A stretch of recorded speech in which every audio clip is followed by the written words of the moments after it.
am live. I'm reading Joan Marshall Grant. This is her book.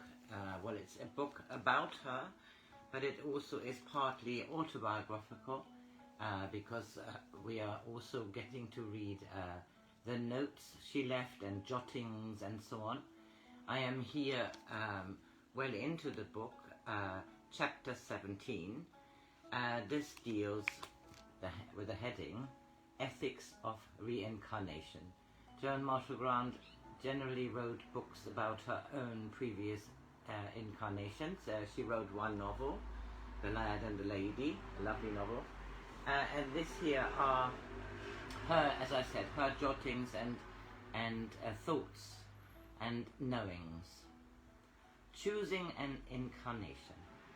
Coming into incarnation is seldom more pinpointed as to exact locale than choosing the room in which you hope to sleep, the meal you hope to enjoy and digest when planning a vacation. Just as it is at least slightly useful to read the travel agent's brochure so that you will not buy a ticket to Guatemala if you suffer from prickly heat, or to walrus watching in Tierra del Fuego if you are menaced by chilblains.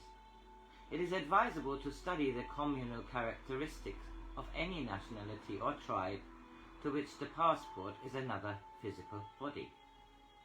So before planning on one's vacation, it is sensible to scan the advantages offered, by brochure or by fertilized ovum. The principle is unfortunately almost identical. The travel agent wants to sell a seat on the package tour. The sponsors of the fertilized ovum also want to flock the trip, on whose occupancy their status depends. Question: why is there a population explosion? If the pattern is followed, the personality integrates, and the integral chooses where and when it will incarnate. But if the personality does not integrate, and integration is impossible if the personality refuses to accept the natural laws of integration, there is quite soon an accumulation of energy. Energy which is not integrated, which is too big to be contained by a single personality. So Mr. X has a series of non-integrated ghosts, which have nowhere to go except down, like sludge, to the bottom of a pond. And as there's too much energy to be contained in a single human, he attaches himself to not one, but multiple fertilized ova. So what used to be a romantic concept, I have met my twin soul, is only too true. Mr. X, instead of coming back as one incarnate personality, eventually comes back as 4 or 5 or even 6 people, which is why the group has such a hold, because they are looking for other bits of their own ghosts. Before you can remember, you have to acquire the courage for lack of which you forgot. This applies only if you have anything to remember. Most people have not. Keep awake until you can find the origin. You cannot remember unless you had the courage to notice what could be remembered.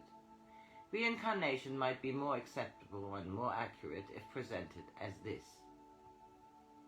Only a relatively small proportion of an individual operates in a three-dimensional level of density.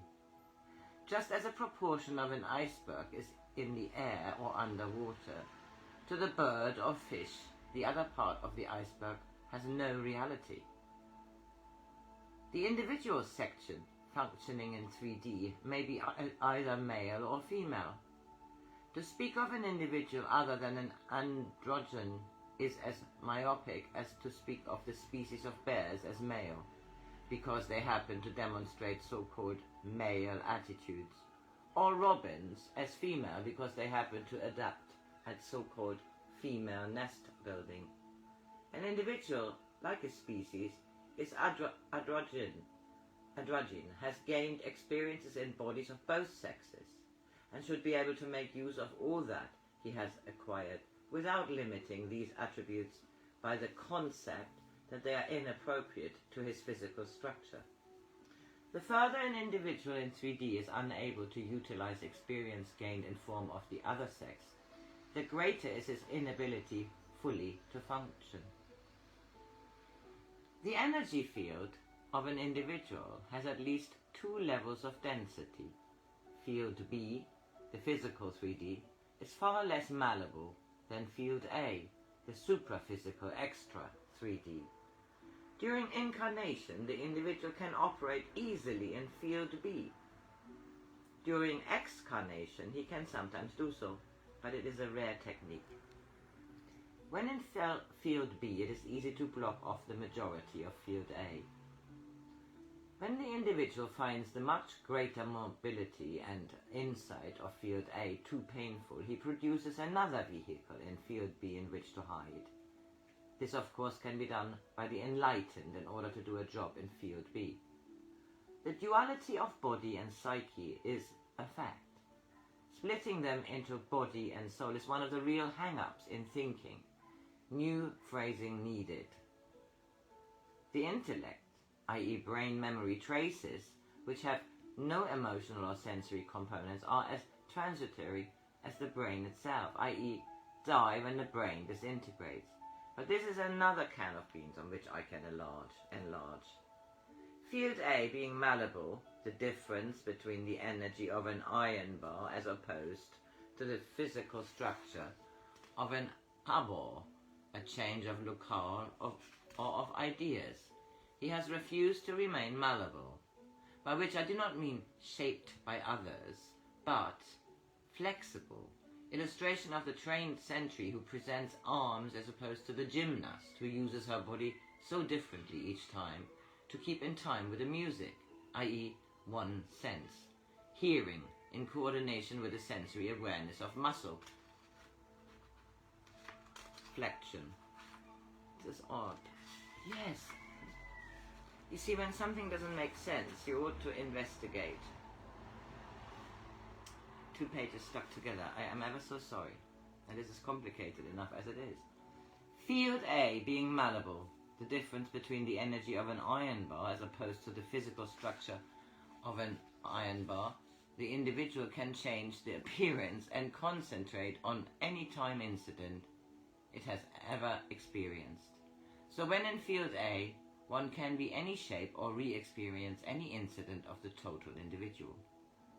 But there is no difference between life and death, in-car to ex-car, except that when in Field B, Field A is easily blocked off. The individual grows only by experience, through the 5 senses, on no matter what level. When the sensory impact is sufficient to register, intellectual, i.e. brain memory, makes no impact on the self, hence why names, dates, telephone numbers, facts mugged up for exams have no permanence except in the computer brain. The individual, when budding off a new physical body, gives it just as much energy as maintaining the physical body requires. Or he doesn't, in which case the fetus withers. But the I, individual, will keep ability use fully or less fully the experience of both A and B so long as he continues to exercise his senses and feel his emotions. But, and this is important, there is no break in continuity. The deathbed or the birth trauma are incidents in the experience of the individual, which happens to be common, because in each of these phases the individual is likely to be paying full attention to his senses, i.e. both require attention because of impact of having to relearn how to breathe, etc. And at death, the individual is likely to be trying to be fully aware of his sensory experience. So-called ghosts are incidents in the individual's experience which demand to be changed, like undigested food demands vomit or digestion. It is because in Field A energy is malleable that one can appear, if one knows how, in any shape one has ever had, or any shape one would like to have here or at any time. And this ability is in no way circumscribed by so-called life or death. The broadcast from ITV does not sense when the attention is directed to BBC Two. The more a new physical body is intended as a hideout, the more will the individual be aware of the inner uterine life. But as the pressure of the total energy is trying to modify the undigested experience, so will the person who is capable of fetal memory be unlikely to recover stuck ghosts. Usually the individual is aware only of the level of density in which he happens to be functioning. And his field of awareness is circumscribed by the totality of his experience. Sensory experience, i.e. the herbivore, whose experience contains sensory awareness of finding grass, will, if he happens to have a human vehicle, be primarily focused on his next meal. The wildebeest, whose survival depends on getting to the waterhole, will be insistent on getting there first, and so likely to be an aggressive driver of cars. So the concept of car and driver, or integral, is off-beam, very dangerously off-beam. It is not important how and when an individual takes on or discards a physical body. The individual is composed of his experience, sensory experience. His character is how he reacts to this experience. It is irrelevant to the individual as a whole whether he has or has not a physical body. The individual does not register anything which has not sensory awareness, hence the futility of book learning.